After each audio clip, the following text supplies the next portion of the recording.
Today we are at the Charlotte Street Foundation Studios, which is home to many local artists and arts organizations, including Kansas City Public Theater, whose founder we're interviewing today, who is hosting Monday Theater Labs at the Arts Bar. And Elizabeth Bowman, thank you for being here with us today. Yeah, thank you for featuring us. And you're part of a thriving theater community, and you've not been around as long as the other theaters. What made you decide to start? Yeah, well, myself and our other co-founder, Nathan Bowman, we have been involved in Kansas City Theater for at least 10 years, and it is a great, thriving atmosphere. And everybody actually has been very supportive of us in our endeavor, because we've realized as artists that even for us to go see our friends' shows or to see anything else within that's been going on, it costs $40 or more just to go see the show. So as artists, we want to keep going. It's not as accessible since there is that price tag on it. And so we decided to make it, to take down that barrier and make free theater, so not only us and our friends can go see professional quality theater, but people around the city can have the same access as we do. It's also not necessarily as accessible because location. It's intimidating to go to big fancy theaters. And so we really wanted to break down barriers. So our mission is to have free theater, which is pretty radical if you think about it. And so far, we've been able to stick to that mission. And that's what makes us different. And how long have you been around? Since November of 2017. So you're not even a year old? No, we're coming up on it. That's exciting. Yeah. And can you tell us about the first Monday's Theater Lab? Yeah, so that was our very first program that we decided to do. We thought it was one of the most important things that we could add to the city. And so it is a safe place for artists to create and for new theater patrons to come experience art. And it's free every single time. And we are in the Arts Bar, the Uptown Arts Bar. They are very generous and let us be there every first Monday of the month. And so some of the programming that we do includes staged readings by local playwrights. Our most recent one was by Priska Jabet Kendagor, and she's a local playwright in Kansas City. And that was really great because we not only got to put up one of her shows on its feet in a staged reading atmosphere, but we also could work with her personally and help her develop the play.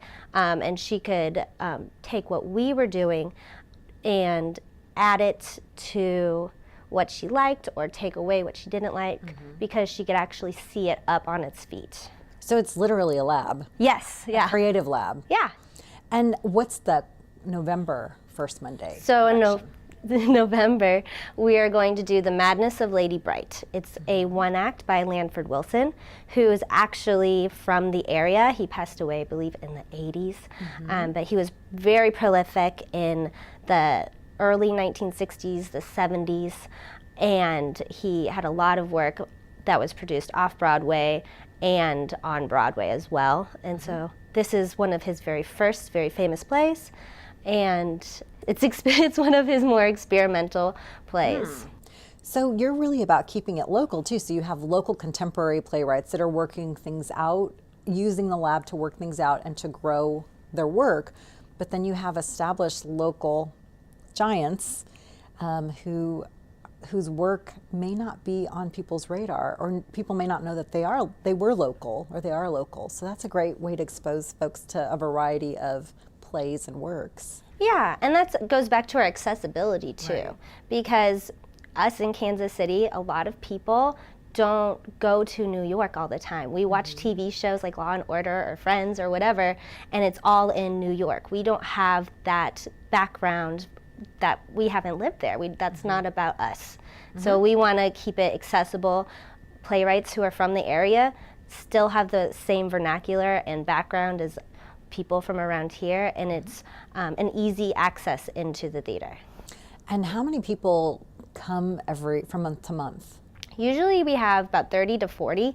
The space only holds we found about 60. We were bursting at the seams, which was great. But it's actually a pretty intimate space.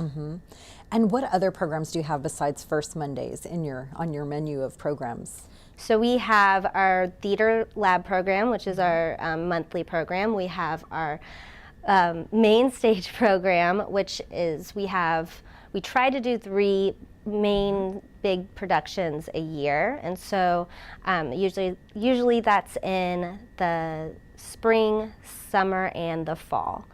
Recently we did Medea with Bruce R. Watkins and the Brush Creek Amphitheater, which was really great. That was open to everybody. We had a lot of people who would just stop because they saw something was happening in their neighborhood, and they would come back later. And that was really neat. So those are public city spaces, actually, Yes. which is great that you're utilizing. So, and you're exposing folks to those spaces. So thank you for that. Yeah. And if people want to know more about your organization or about the performances, because all of them are free, correct? Yeah. Okay. Including the ones that you just mentioned. Yes.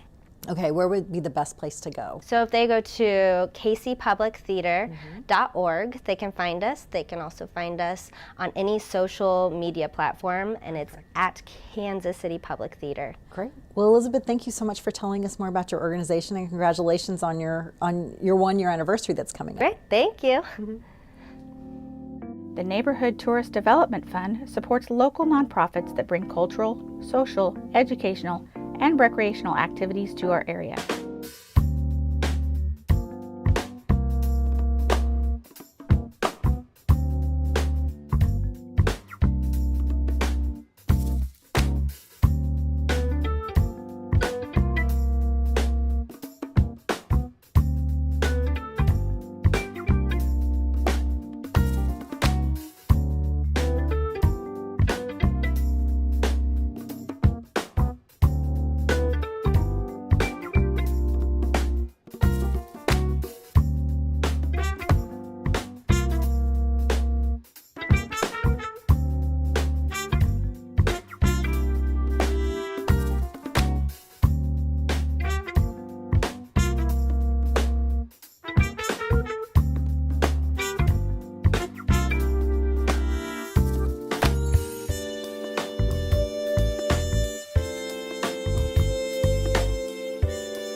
To learn about additional upcoming events, visit kcmo.gov/NTDF.